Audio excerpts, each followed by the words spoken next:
Hello and welcome to another episode of Feeding Fatty Podcast. I'm Roy. I'm Terry.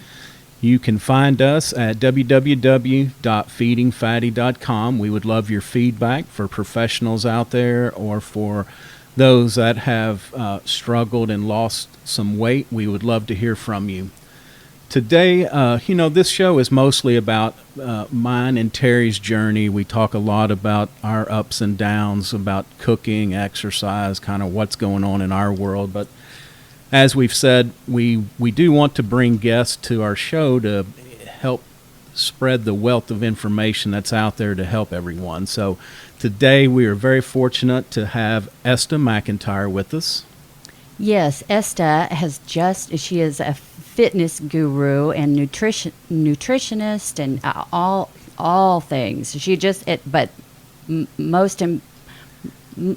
excuse me, just recently has released a book called Fitness for Women Who Love to Eat and Hate to Move. That was released in August. So we wanted to have her on here to discuss that. It's not just for women. She can talk about everybody. But Esta, we are so proud to have you here and very honored. Well, thank you for having me. Thank you. Do you want to start by telling us a little bit about your journey and kind of how what made you write this book, or kind of how you got into the fitness and nutrition area? Sure. Well, I am the product of two clinically obese parents. I don't know if anyone else can relate to that. And I always say I just have some pretty poor genes, My dad was up 100, down 100, up 100, down 100 pounds.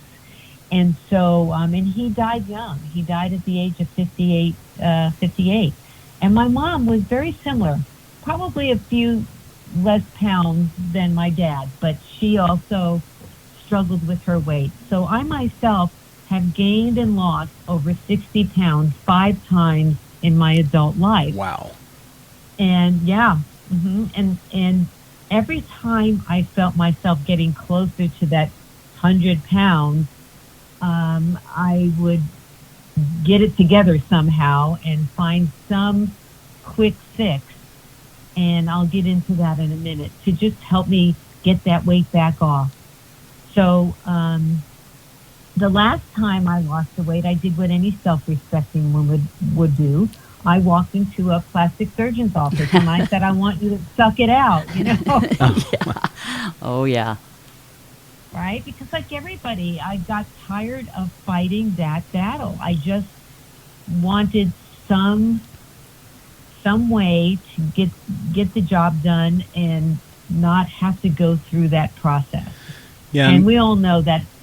Yeah, and I was just going to say, we talked a little bit about that on one of our previous episodes. Is you really have to, if you're overweight, you really have to sit down and get a pencil and paper and think about how we put weight on. And I always I will speak to me because I'm very impatient. I've made up my mind.